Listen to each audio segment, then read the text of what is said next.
अच्छा, रिकॉर्डिंग मैं कर तो रहा हूँ, मैंने स्टार्ट कर ली है, लेकिन ये दस्तयाब नहीं होगी आपको यूट्यूब पर। आप लोगों ने कोई भी चीज़ इसकी जो है वो मिस नहीं करनी। मैं अगेन कह रहा हूँ, हो सकता है मेरे समझाने के अंदाज में थोड़ा प्रॉब्लम हो, मैं अच्छा मेंटोर या टीचर ना हूँ, लेकिन जो बातें आपको बताऊंगा वो आपने समझ लेनी है, वो आपने सीख लेनी है, उनमें से पिक कर लेना है। आप माशाल्लाह सारे मैच्योर हैं, समझदार हैं।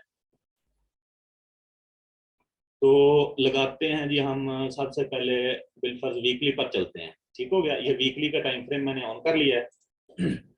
जीबीपी यूएसडी हमारे पास पेयर है, मेजर पेयर है, तो इसमें हमने वीकली का टाइम फ्रेम ओपन कर लिया है। करंट मार्केट जो है वो आपके सामने है, ये अभी चल रही है 1,21,52,53 पर। ठीक हो गया।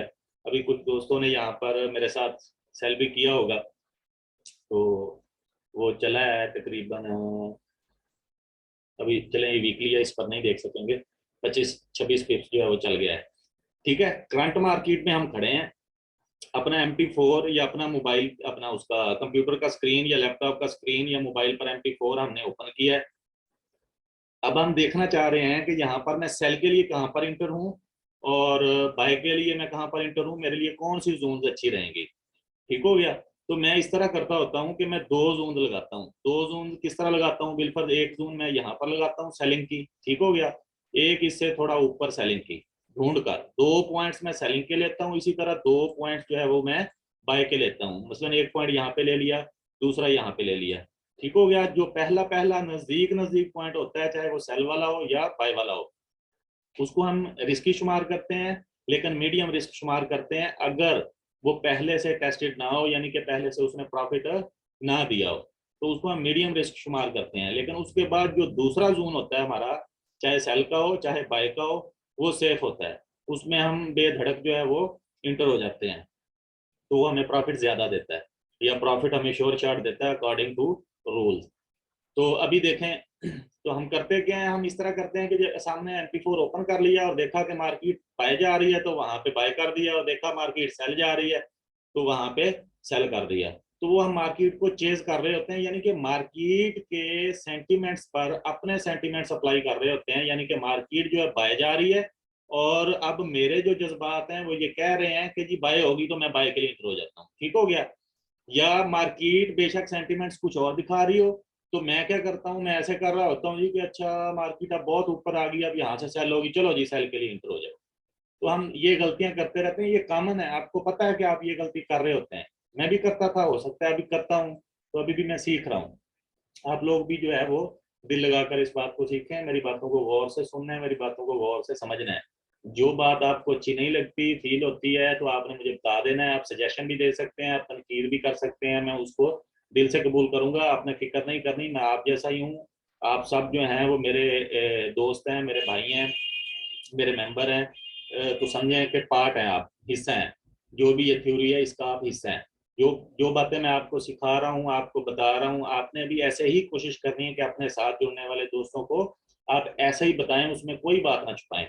तो उसका सिला, उसका अजर आपको जरूर मिलेगा। आपको पता है कुदरत उसका सिला आपको जरूर देगी, और जो अजर कुदरत देती है वो काफी ज्यादा होता है। वो इतना ज्यादा होता है कि आपके लिए वो बहुत ही काफी होता है। तो अच्छा जी, कम टू द पॉइंट, कि मार्केट यहाँ पर है, और हमने गलतियां कौन सी नहीं करनी, कि हमने मार्केट को चेज नहीं करना। और जहाँ पे मार्केट आई हुई है, तो मैंने ये नहीं सोचना कि ओ हो अब ये काफी ऊपर आ गई, यहाँ से सेल हो जाएगी, या काफी नीचे आ गई, यहाँ से बाय हो जाएगी, ऐसा नहीं करना। आज के बाद आपने सिर्फ और सिर्फ इंगल्फिंग के ऊपर काम करना है। आप मुझे एतराज तब कर सकते हैं जब इंगल्फिंग जो है वो वर्क नहीं करेगी, या तब एतराज कर सकते हैं जब इंगल्फिंग की थ्योरी आप पूरी जितनी मुझे पता है आप पढ़ लेंगे, और उसके बाद आप एतराज कर सकते हैं कि सर इसमें मार्केट ने ये वाला मूव दिया था या ये वाला मूव दिया था, ये तो आपने सिखाया ही नहीं। इंगल्फिंग सीखने के बाद आपको मार्केट के बनने वाले हर स्ट्रक्चर, हर मूव का पता चलेगा कि ये सेल क्यों हुई और ये बाय क्यों हुई। वो सिर्फ अफसोस या रिग्रेट आपको होगा कि मैं यहाँ पे एंट्री मिस कर गया, लेकिन असल में एक्चुअली वो आप वहां पे अफसोस या रिग्रेट ना करें। जो एंट्री मिस हो गई कोई मसला नहीं, हम न्यू जो है वो अपॉर्चुनिटी ढूंढ लेंगे। आपके अकाउंट को तो कोई फर्क नहीं पड़ा, वो ऐसे का वैसे पड़ा, लॉस तो नहीं हुआ ना आपको। ठीक है ना। तो आपने इसको बिल्कुल डीपली देखना है, और इन्हीं जोन्स में आपने ट्रेड करनी है, जो मैं बार बार कहता हूँ। कि हम जोन्स में ट्रेड करते हैं, उसके अलावा हम नहीं करते। वो जो कहते रहते हैं ना कि पेशेंस पेशेंस, सबर सबर, तो सबर ये नहीं है कि आप ट्रेड ना लगाएं, सबर ये है कि आप तब तक वेट करें जब तक मार्केट आपकी जोन में नहीं आती। आपकी सेल जोन में आती है सेल कर लें, बाय जोन में आती है बाय कर लें, नो इशू। आप वहां पे इंटर हो जाएं, अपने अकाउंट की इक्विटी के मुताबिक लॉट्स लगाएं और इंटर हो जाएं। फिर उसको अकॉर्डिंग टू रूल्स चलने दें। वो जैसे मैं कहता होता हूँ, या टीपी या एसएल। तो जैसे कल हमने वो जीबीपी यूएसडी वाला सिग्नल जो है वो तकरीबन 20 पिप्स गिरा है एसएल से नीचे, 20 पिप्स एसएल को छोड़ के आया है। और माशाल्लाह उसने 2 टीपी हिट की हैं, लेकिन वो कल की लगी हुई थी ट्रेड, तो काफी दोस्त परेशान भी हुए थे। खैर आते हैं पॉइंट की तरफ। मैंने MP4 ओपन किया। करंट प्राइस मेरे पास ये चल रही है आपके सामने 1.2160, आप समझ लें। अब मैं यहाँ पे वीकली की सेलिंग जोन लगा रहा हूँ। तो अगर मैं देखूं, मेरे पास एक ये जोन है, ये वीकली टाइम फ्रेम है, सेलिंग जोन। आप लोगों को ये तो अंदाजा हो गया था जब मैंने बताया था कि इंगल्फिंग सेल कौन सी होती है। फिर से बता देता हूँ, कुछ दोस्त आई थिंक सो ना पता हो उनको। इंगल्फिंग सेल के लिए मार्केट ऊपर जा रही होती है बाय में, और एक ग्रीन कैंडल बना देती है। क्या बनाती है? ग्रीन कैंडल, ठीक हो गया। और इसी ग्रीन कैंडल के बाद एक और कैंडल बनती है, वो बनती है रेड कैंडल की, और मैंने आपको बताया था कि ये आपको मिलेंगे रेजिस्टेंस पर, ठीक हो गया। तो हम क्या करते हैं, हम यहां से लेकर यहां तक एक जोन मार्क कर देते होते हैं। क्या कर देते होते हैं?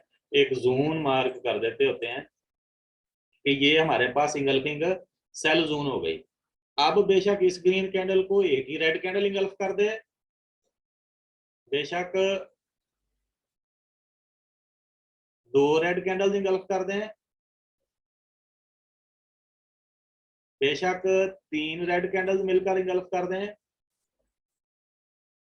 इस ग्रीन कैंडल को रेड कैंडल्स इंगल्फ कर दें, यानी कि मुकम्मल तौर पर खा जाएं। इंगल्फिंग इंग्लिश का वर्ड है, उसका मतलब होता है निगल जाना। तो निगलने का मतलब ये नहीं होता कि आपके मिसाल के तौर पे हैंड में बिस्किट है हाथ में, तो आप उसको बाइट करके खाते हैं आधे को, ऐसे नहीं। आप मुकम्मल ही उसको निगल लेते हैं, वो उसको कहते हैं इंगल्फिंग। तो इसका कुछ हिस्सा बचना नहीं चाहिए। ये सारी की सारी को रेड कैंडल्स मिलकर, बेशक एक कैंडल हो, 2 हो, 3 हो, 20 हो, 30 हो, मिलकर इंगल्फ कर लें, तो हम वहां पे इंगल्फिंग सेल जोन जो है वो लगा सकते हैं। जैसे ये देखें, अभी ये ग्रीन कैंडल थी, मैं इसको थोड़ा और वाजे कर देता हूँ। ये ग्रीन कैंडल है ना, इस ग्रीन कैंडल को इसी एक रेड कैंडल ने मिलकर अपना, इसी एक रेड कैंडल ने मुकम्मल तौर पर इंगल्फ कर लिया। यानी कि अगर हम इस ग्रीन कैंडल को उठाकर इस रेड कैंडल की बॉडी में फिक्स करने की कोशिश करें तो इसके अंदर समा जाएगी। इसने मुकम्मल तौर पर इंगल्फ कर लिया, ठीक है। और इन दोनों की ओपनिंग देखें, अपना इन दोनों की बॉडी का पॉइंट देखें, ग्रीन का हाई और रेड का हाई दोनों का सेम इक्वल है, बराबर है। ये देख लें, यहाँ पे नजर आ रहा है ना आपको, ये बिल्कुल बराबर है। रेड का ऊपर हो कोई इशू नहीं, ग्रीन का ऊपर नहीं होना चाहिए।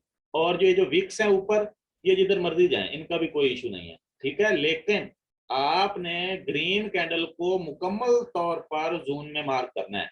ऊपर से इसकी विक नहीं छोड़नी, नीचे से भी नहीं छोड़नी, मुकम्मल प्रॉपर लगाना है, 1 मिली 1 सेंट का भी फर्क ना हो। अगर इसकी विक्स नहीं है तो आप विक्स बॉडी से बॉडी जो है वो फुल मार्क कर लें हाई से लो तक।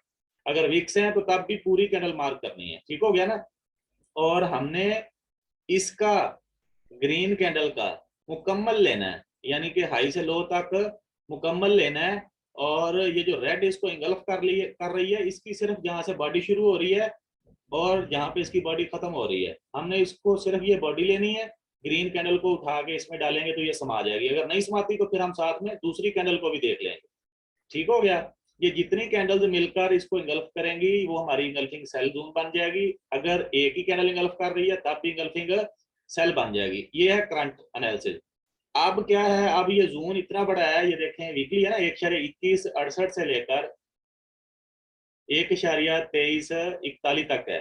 तो ये तकरीबन आपका बन जाए 170 पिप्स बन जाएंगे, ठीक है ना। बहुत बड़ी जोन है। अब अगर छोटा अकाउंट जोन के शुरू में एंट्री लेता है तो वो इतना ज्यादा $17-18 का 0.01 के लॉट साइज पर फ्लोटिंग जो है वो लॉस बर्दाश्त नहीं कर सकता। उसने ऐसा लगाना होता है 40-50 पिप्स का, तो वो ये कर सकता है। तो वो बिल्कुल हाई पॉइंट पर इंटर हो, यहाँ पर बिल्कुल यहाँ पे। अब अगर यहाँ पे देखें हम 1.2330 कर लें, 1.2330 पर अगर वो इंटर होता तो इसका प्रॉफिट देखें यहाँ तक आया 1.1840। तो ये आपकी हो गई तकरीबन 500 पिप्स हो गई हैं।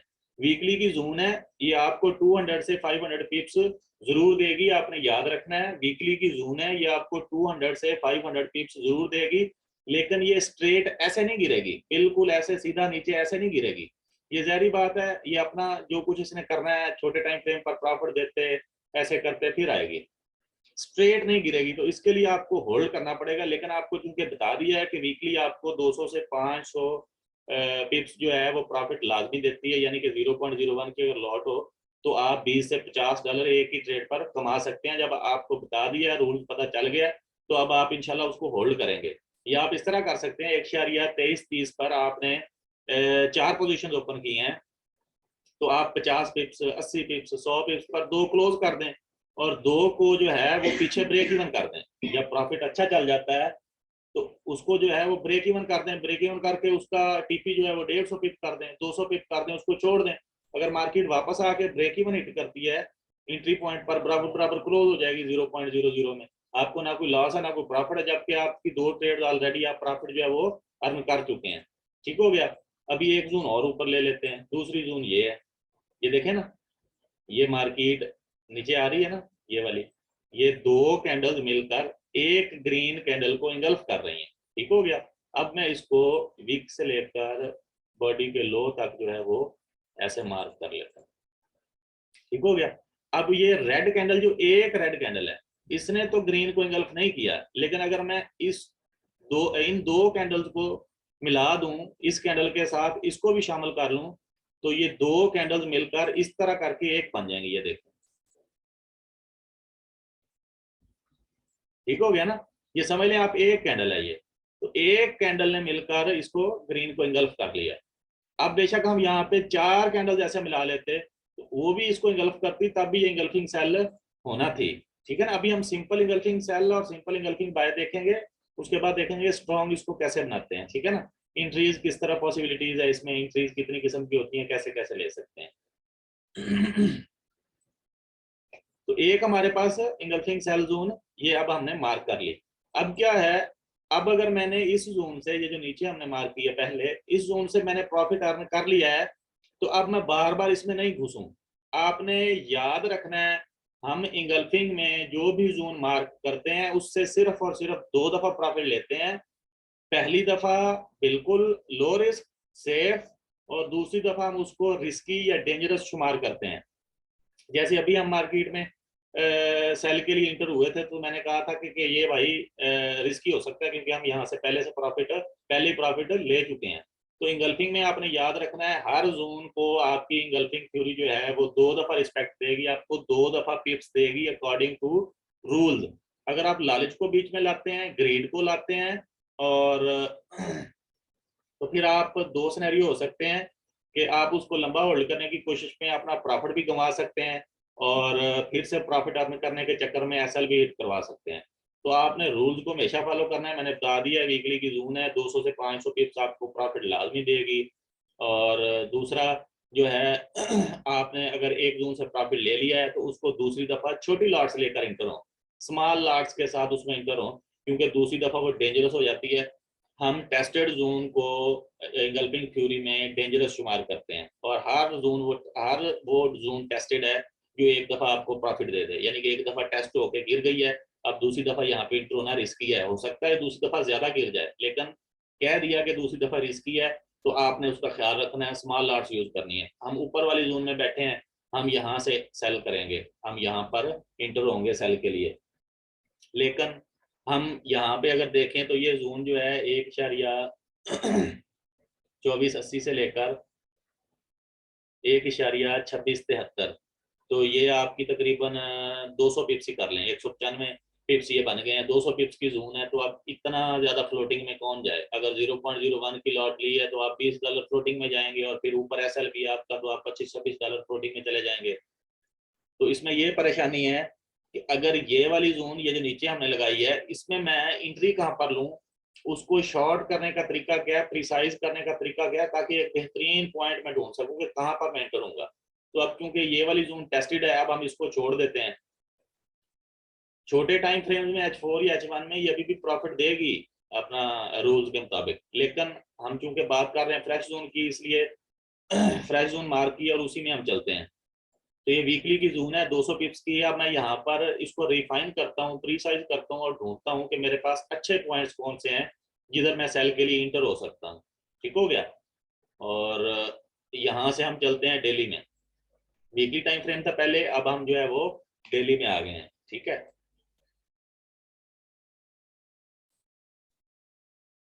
तो ये एरिया है मेरे पास, ये वाला, ये वाला। ठीक हो गया ना, ये वाला एरिया है। ठीक है ना, उस जोन को मैं डिलीट कर देता हूँ। ये वाला एरिया है मेरे पास। इधर मैं देखता हूँ कि मेरे पास डेली में क्या एंट्री है, मैं किधर जो है वो सेल के लिए इंटर हो सकता हूँ। हमने वीकली की जोन लगाई थी सेलिंग, ठीक है ना। अब हम डेली में इसको ढूंढ रहे हैं कि मैं सेलिंग के लिए किधर इंटर हो सकता हूँ। तो आपने इस एरिया को ध्यान में रखना है, मैं इसको डिलीट कर और रिमूव कर रहा हूँ। ठीक हो गया। अब यहाँ पे मैं इंगल्फिंग सेल ढूंढता हूँ किधर है। ठीक है, तो मेरे पास इंगल्फिंग सेल आ गई। अगर मैं इस कैंडल को देखूं तो ये मेरे पास इंगल्फिंग सेल है। तो इतना लंबा जून आगे तक खींचने से बेहतर है कि आप यहाँ पर एक लाइन नीचे लगा लें, बेशक मोबाइल पे है या बेशक कंप्यूटर पे है या लैपटॉप पे, एक लाइन इधर लगा लें। अब ये लाइनें एंड तक आपको नजर आएंगी। ठीक हो गया। मेरे पास इंगल्फिंग सेल ये है। एक ग्रीन कैंडल को एक ग्रीन कैंडल को एक दो तीन तीन रेड कैंडल्स ने मिलकर इंगल्फ किया है, और इन तीन रेड्स के बीच में कोई और ग्रीन नहीं है। अगर ग्रीन होती तो इसका मतलब ये वाली कैंडल इंगल्फ नहीं हुई, हमने इसको छोड़ देना था। अभी ये तीनों की तीनों रेड हैं जिन्होंने मिलकर इसको मुकम्मल तौर पर निगल लिया है। अगर हम इन तीनों कैंडल्स को देखें, यहां से शुरू करें, तीनों कैंडल्स को अगर इसको इस तरह करके एक ही कैंडल बना दें, और ये देखें ये ग्रीन उठा के अगर हम इसके अंदर रख दें तो ये इसके अंदर समा जाएगी, यानी कि इन तीन कैंडल्स ने मिलकर एक ग्रीन कैंडल को इंगल्फ कर लिया और हमारी ये सेलिंग जोन लग गई डेली टाइम फ्रेम पर। डेली का टाइम फ्रेम मैंने ओपन किया हुआ है। अब अगर इसको देखें तो 1.2435 से लेकर 1.2600 तक है ये। तो ये जोन छोटी होकर 165 पिप्स की हो गई है। ठीक हो गया ना, तकरीबन 30 पिप्स जो है ये प्रीसाइज हो गई है। अगर यही एरिया था हमारे पास, अभी और देखते हैं इसमें कोई और इंगल्फिंग सेल है। बिलफर्ज मैं अगर यहाँ पे भी नहीं इंटर होता, मैं और सुपर जो प्लेस है जिस जगह पे मुमकिन बेस्ट अपॉर्चुनिटी मेरे लिए, मैं वो ढूंढता हूँ। उसी वीकली जोन के टॉप में देखता हूँ। इसको मैं डिलीट कर देता हूँ।